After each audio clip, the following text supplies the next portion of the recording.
So, ladies and gentlemen, on Thursday the 9th of September 1943, 600 British and Allied officers and men marched in formation through a hole in the wire in a prison camp in North Italy, near Parma, called Fontanallato.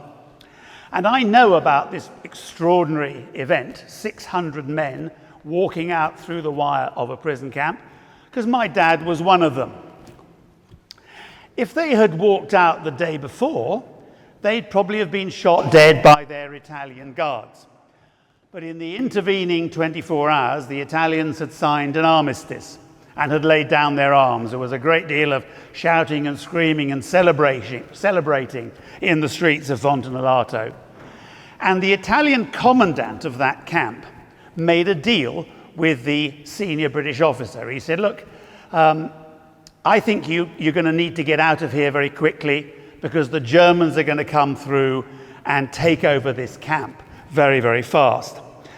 He said, what I'm prepared to do is to get my men to cut a hole in the wire so that you can all escape if you want to. And he said, furthermore, I'm going to post sentries outside the town, and as soon as we hear or see the Germans coming, we will blow 3 Gs on the bugle, and that'll be the sign that you really need to go. Now, actually, this wasn't an easy decision for the senior British officer, a guy called Lieutenant Colonel Hugo de Burgh, because along with the senior British officers of all the other 82 prison camps in Italy, he had been told by Montgomery, allegedly, from London, you have to stay put. You have to stay put because we're invading, we're fighting our way up through Italy from the south, and we don't want you ex-POW guys getting in the way and causing trouble and just being a thorough nuisance or getting hurt. We'd like you to stay in your prison camps. So that was the order that de Burgh had received. And in many of the 82 prison camps, like Chieti, for example, the senior British officer took that order very seriously and told his men, you have to stay put. And in Chieti, believe it or not, British soldiers were given Italian weapons and told to mount a guard on the camp to make sure that nobody escaped. I mean, most extraordinary situation. But Hugo de Burgh thought this order was absolute rubbish. He knew that the Allies were going to take a long time to fight their way up through Italy, as was indeed the case. So he said, chaps, get out while you can. If you want to go, go now. So they all formed up and marched out through the wire and hid in a dried up stream bed a couple of miles away from the camp. My father actually ventured back to the camp the next afternoon, and the Germans were already there. So, it was very clear that the order from London was nonsense and that the men did the right thing to get away. Well, they hid up in this stream bed for a couple of days. They were overwhelmed with offers of food and wine from the local Italian population. Lots of people came out with clothes to offer to the men to disguise themselves. My father was my kind of height. He had blonde hair. He had a moustache. And there's a wonderful description of him marching off on the run into a vineyard with trousers that came down round about to his knees, just below his knees, and a funny little hat on top of his head. And the description was that he looked for all the world like an Englishman trying to disguise himself as an Italian peasant. He spoke no Italian, but he chummed up with an RAF pilot who did, and together they headed off south. The decision for any prisoner escaping at this time from a prison camp was a difficult one. Did you go north, try and cross the Alps and get into neutral Switzerland? Did you go east or west and hope to find a boat that you could somehow make it out to rescue of some sort? Or did you go south to where the Allies were slowly advancing from Sicily, etc. That was a difficult decision because south meant following the chain, the Apennine chain of mountains all the way down through Italy. If you don't know Italy very well, the Apennines are huge mountains. They're not little hills like we have in Britain. They're really big, serious mountains. And of course, as time went on, the Germans were patrolling those mountains and all the tracks and all the villages and towns, wanting to pick up escaped prisoners. There were, at this time, September 1943, 80,000 POWs, Allied POWs in Italy. And basically, if you were captured in North Africa, you ended up in a prison camp in Italy. And 80,000, it's estimated that about 50,000 made a break for it around in the few days after the 9th of September. And they were enabled to do so because the Italians all threw their arms in the air, threw their caps in the air, celebrated with a bottle of wine, and then went off home, quite understandably. But as I say, 50,000 British troops decided to take advantage of that. In fact, only 11,000 made it home eventually. Most of them were picked up by the Germans very quickly. As I said, they didn't look very like Italian peasants. And of course, there were a lot of Nazi fascisti supporters amongst the Italian population at the time. Many of them died. There was a price on their heads, and if they were caught by the Germans, sometimes they were imprisoned, sometimes they were just shot on the spot. Some of them were shot by the fascist supporters in Italy. But of those 11,000 who got home, my dad was one of them. And this was the story, this was, I guess, the adventure of his life in one way. He'd had a very busy war. He'd been at Dunkirk, he'd been in the commandos, he fought in North Africa. But he now set out on a 500-mile trek south with this RAF pilot, hoping to find his way back to the Allied troops as they advanced. He very quickly realized that it was fatal to stay on the main roads. He had to go up on little mountain tracks and paths. He wanted to be as far up high up in the Apennine Mountains as possible because obviously there were fewer German patrols there. But the problem with being high up in the mountains was that there weren't many other people living there. The people who were living there were incredibly poor Italian farming families. They're known as the contadini, which kind of loosely translates as peasant farmer. These were families who were sharecroppers, basically. They had no formal lease of their land. They simply occupied the land at the behest of the landlord. They had to give the landlord 50% of what they grew. They could keep the rest for themselves unless the landlord wanted it as well, in which case they had nothing. And if they disagreed with the landlord or didn't obey the rules, they were out on their ear and they had to find somewhere else to go. So this turned out to be quite a journey for my father.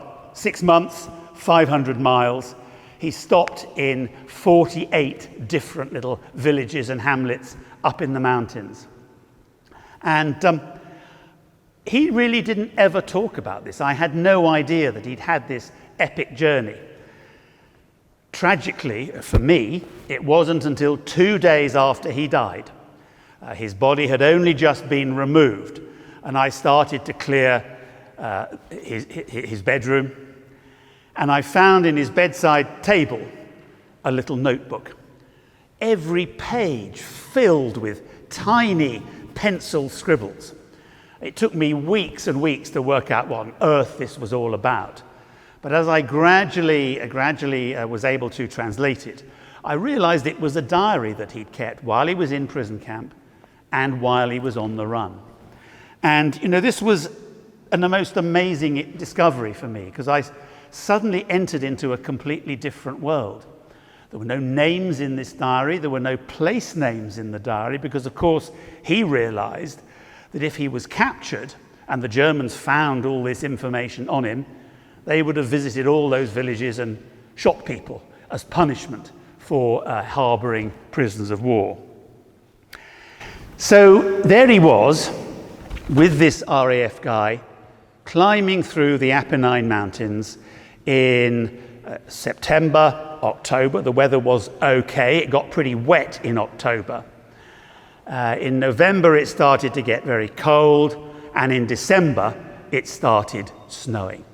And the winter of 1943-44 was one of the worst winters Italy has ever experienced. Snow in the mountains was 8 feet high. And that was the terrain that my dad and Reg, his fellow escaper, had to get through. I have absolutely no doubt at all that he would have died on that journey, but for one thing, that is the bravery and generosity of the Italian contadini of the Apennine and Abruzzi mountains. In every one of those 48 villages, somebody took pity on him. Somebody gave him a bed for the night, let him sleep in the barn, gave him some food, gave him a map, sent him on his way to another village where there were friendly people. They always, Dad and Reg, always chose the poorest looking house in wherever they were, because they knew that there they might receive a welcome. I find it very difficult to find words to describe the generosity of these people. These were people who had nothing, absolutely nothing. They had every reason to fear their landlord. They had every reason to fear the Germans, because there was a price on their heads if they helped escapers. There was a price for my father's head if they handed him over. But nobody did. In 6 months, nobody betrayed him. It's the most extraordinary story, to my mind, of kindness to strangers in wartime that I have ever heard. I visited every one of those hamlets with my wife in 2017, all 48 of them. In all 48 of them, we left a letter in Italian to say, "Thank you very much for looking after my father. You saved his life." And of those 48 villages that we left a letter in, 30 replied. My friends from the village of Lucali replied, "Please stand up." Lucali hosted my father. Please stand up. Fabrizio and Emanuela. They hosted my father. Thank you. They hosted my father for a night, and I'm delighted to say that there is now a tree in memory of my father in their beautiful little community park in Lucali. After Lucali, and remember the weather's getting really bad now. We're talking about November time. The weather's getting really bad. My father developed really bad influenza. I think it was probably pneumonia. And they got to a village called Covaro. And in Covaro, there was one shop open late evening in the end of November. And it was a shop owned by the De Michaelis family.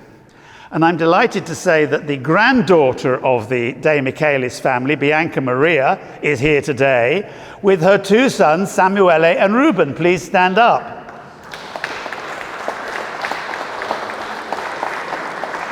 Just stay standing a moment, please, because this family hosted my father for 2 months. They hid him in a little casale, a little sort of steading up in the mountains.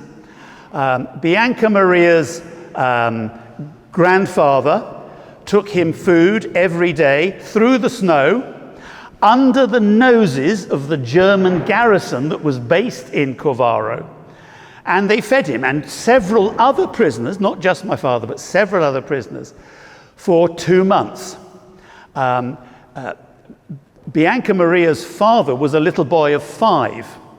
And when I first met your father, Bianca Maria, he said, I remember, he took me down to the basement where they had hidden my dad in the first few days. And he said, Nick, I can remember sitting on your father's knee during an Allied air raid. I mean, wow.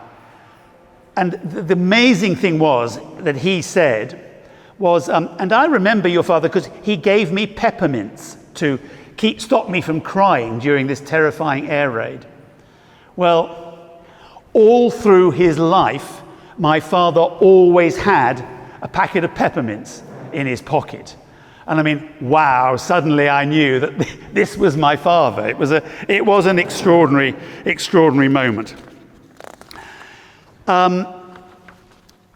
So while they were there, they met up with two partisans. So they were now we've been through Christmas. They had a wonderful party laid on by the De Michaelis family at Christmas. And as January came on, so the snow lessened a bit. And my father, and he was with a New Zealander by now, he and Reg had parted company. Reg loved La Dolce Vita. Reg loved Italian girls. Reg loved the Italian way of life. And so he decided to stay on the farm for a little while and enjoy that a bit longer. My father and this New Zealander called Charlie Gatenby, they wanted to get home. They wanted to get back into the army and continue the fight. And they were introduced to two young Jews, Italian Jews, Eugenio Elfa, aged 23, and his younger sister, Sylvia, who was aged 19. These two were the children of a very wealthy Jewish fur trader in Rome. But this guy, Antonio Elfa, their father, realized that once the Germans came to power in Germany, in Italy, there was a really serious risk that as Jews they would be taken off and that they would end up in one of the concentration camps. And I want to say to our friend Thomas from Germany, I thought what you said today was absolutely wonderful, incredibly moving. I thought it was remarkably wise and brave of you to be with us here today, and I'm so glad you are, because I think it's time we recognize how German people suffered, and you described how your own family suffered during the war. And maybe in time we should remember also that there were many thousands of very brave and capable German soldiers who were also heroes in the eyes of their countrymen. And I think we shouldn't forget that. And it was just great what you said, and thank you so much for being here. So they met these two Jews, Eugenio and Sylvia. And they said, we have heard that there is a big fleet about to land at Anzio. And we know Anzio very well because we used to go swimming on the beach at Anzio from Rome. So we will guide you through the mountains, through the snow. It'll take 5 days to Anzio, and then we will help you get through to the beach where the Allies had just landed, January the 21st, 22nd in 1944. And so they set out. They had a foul, ghastly journey. I mean, I don't know how they survived the journey. My father had diarrhea, so he was in a pretty dreadful state. It was freezing cold, the snow melting in places. They slept out rough several nights. They slept in a cave. They slept in a monastery one night where my father got very cross because the priest wouldn't stop talking, wouldn't let them get to sleep. It was a bad time. They eventually got to Norma, which is a town on a sort of a bluff, on a cliff that overlooks the Pontine marshes to Anzio. And they could see, we're now early February, they could see there was a huge battle going on. The German forces, 70,000 of them, were trying to push the Americans and the Brits back into the sea. And the Allies were trying to desperately establish a beachhead on the beach at Anzio. So there were artillery shells and everything. Both sides were firing everything they had at the other side. And somehow my father and Charlie, helped by these two young Jewish kids, they were just kids, had to find a way through this terrible, terrible battle. Well, Eugenio and Sylvia, they guided my father and Charlie through the German lines. They got to the German minefields. Well, they crawled on hands and knees, each holding on to the ankle of the one in front to get through the minefield. And just as they got to the edge of the minefield and started to think, right, now we can go for the American lines at Anzio, they were spotted by a German patrol. And the German patrol opened fire, and Eugenio was killed. Sylvia wanted to stay with his body, but my father said, look, you can't. We're in no man's land. You're going to be killed yourself. We've got to keep going. We've got to get to the American lines. They're just over there, 2 miles over there. So they set out again, hands and knees. And by the time they got near to the American lines, just to the south of Anzio, it was dawn. The sun was just beginning the sky was beginning to lighten. And I think one of them must have made the mistake of standing up or something to take a look, because immediately they were fired on by an American unit. I now know that was a unit called the Devil's Brigade, kind of a bunch of American hoodlums mixed with some very, very professional Canadian soldiers. It was the most extraordinary mixture. And these were the kind of guys who were going to shoot first and ask questions later. So they opened fire on this small party of 3. Charlie, the New Zealander, was hit in the arm. He collapsed down on the road. My father managed to scramble into a ditch and shouted and screamed at the Americans to stop shooting. And Sylvia was hit in the throat. And when eventually the Americans stopped shooting, my father carried her body to the American jeep, and she was taken to the field hospital on the beach at Anzio. And she died the next day. And my father's first job back in freedom was to arrange her funeral in what is now the American War Cemetery at Nettuno. I'm now, thanks to the wonders of the internet, I'm now in touch with both branches of the Elfer family. There's a CBS cameraman in America who he knew that his cousins had somehow died helping prisoners escape, but he didn't know any more than that. And I found him online and was able to tell him exactly how his 2 cousins died. I also found 2 cousins from the male side of the family living in London, working as lawyers. And when I met them, I said, oh, I've met your cousins in America. And they said, cousins in America? We don't have any cousins in America. So I was able to reunite that family. And what I'm also very glad to say is that every time I come to Rome, I go and spend an afternoon by the grave of those 2 Italian kids. They're buried with their father, who died a month after he discovered that his children were dead. And it's an extraordinary story, which I probably haven't got time to go on about. But their mother was able to recover Sylvia's body from the American War Cemetery at Nettuno. And 2 years later, she read about a body that had been found in a ditch at a place called Latina, near Anzio. And she was able to identify that body as her son's from a description that my father gave of the clothes he was wearing. So both children were brought back to Rome to be buried with their father in the wonderful cemetery at Verano in Rome. And Elisa lived to the amazing age of 105. She never remarried, and every week she would go and visit the grave of her dear ones in the cemetery.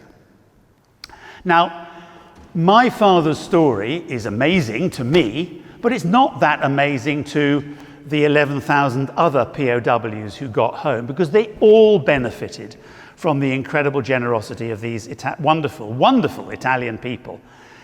And it's a source of considerable concern and sadness to me that story of all the families who helped escapers who saved the lives of escapers. That story is not well known in Britain. It's not well known in America. It's not well known in Italy either. And that's why I agreed to become chair of an organization called the Monte San Martino Trust, which was set up by 6 former POWs in Italy who decided, many years after the end of the war in 1990, that they were going to set up a trust to say thank you to these generous Italian people. And our trust now brings 40 young people from the Italian villages to Britain each year for a month to learn Italian. It's our little way of saying thank you. These educational bursaries are very popular, and I know that 3 of the young people from the villages that helped my father are very keen to come on one of those bursaries when they get a little bit older. We're looking forward to hosting you in England. In addition to our work with the young people, we have an amazing archive of original escape stories, which we have now digitized and made available online. So we're trying to spread the word about these extraordinary stories of escape and rescue. And the original documents have just been lodged with the Cambridge University Library, and our trust is funding some research by the Italian department at Cambridge into exactly what motivated these very brave Italian people to risk their lives for total strangers. We've also built up a permanent memorial to the helpers at a military museum near York. We formed a partnership with an Italian academic institute called the Istituto Pari, based in Milan.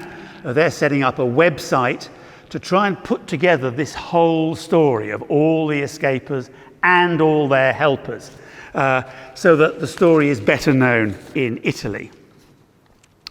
We're paying for the translation of a really brilliant book by an Italian academic called Isabella Insolvibile about this whole experience of being a prisoner of war in Italy.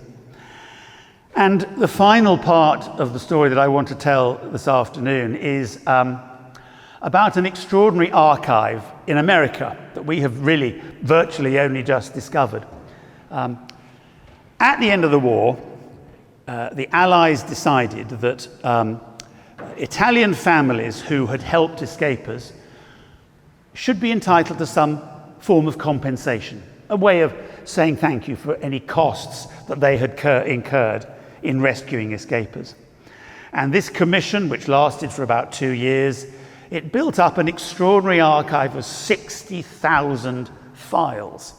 Each file is the file of a family who helped escapers. The De Michaelis family has a file in Washington.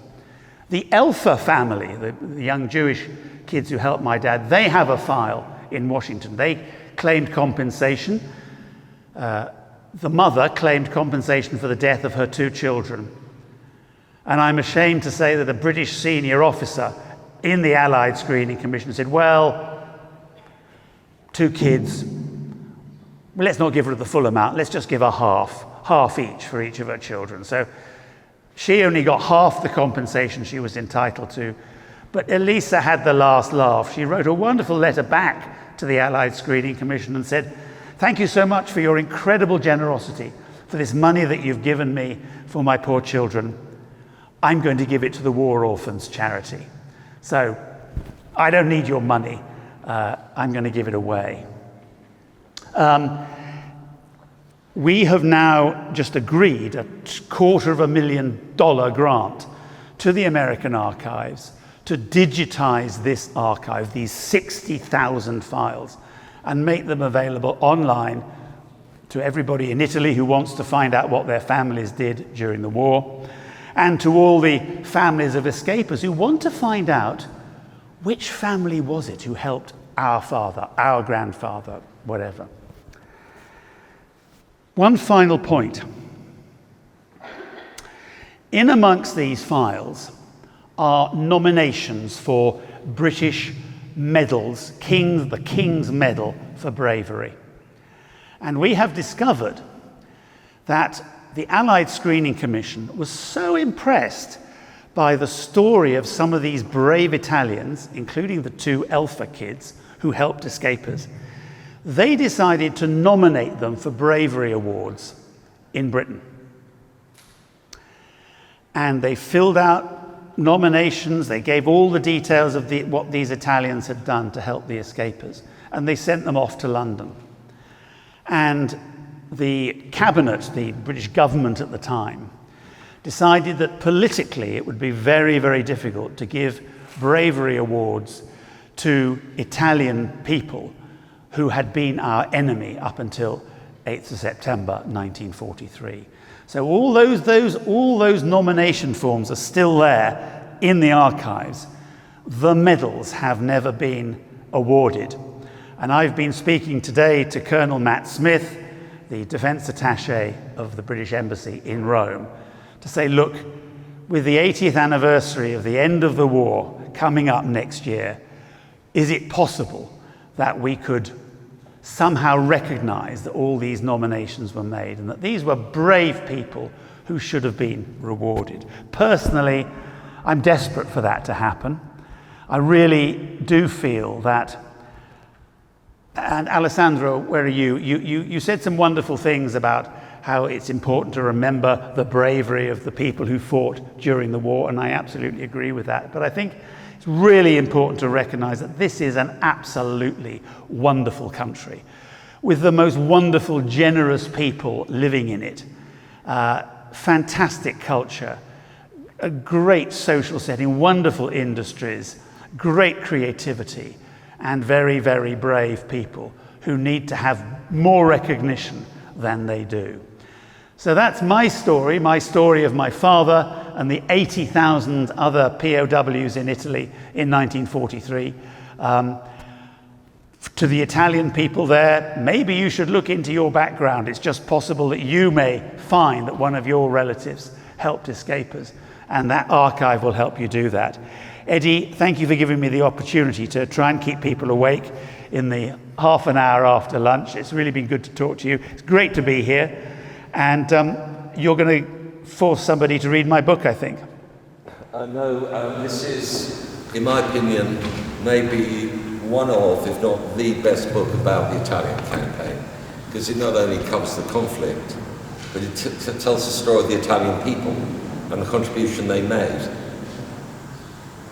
And what an incredible story, and it's a terrible tragedy that those 2 young brothers and sisters lost their lives helping to save Nick's father's life. Can you imagine how things could have changed? And Nick would be here today to tell the story that he has. I want to compliment Nick and the Monte Martino Trust. If anybody here wants to know more about... Leaflets are on the end of the table. Take advantage of this moment. But now we come to a moment of excitement, because I do have, for those who are interested in a fuller story, this is a book I recommend.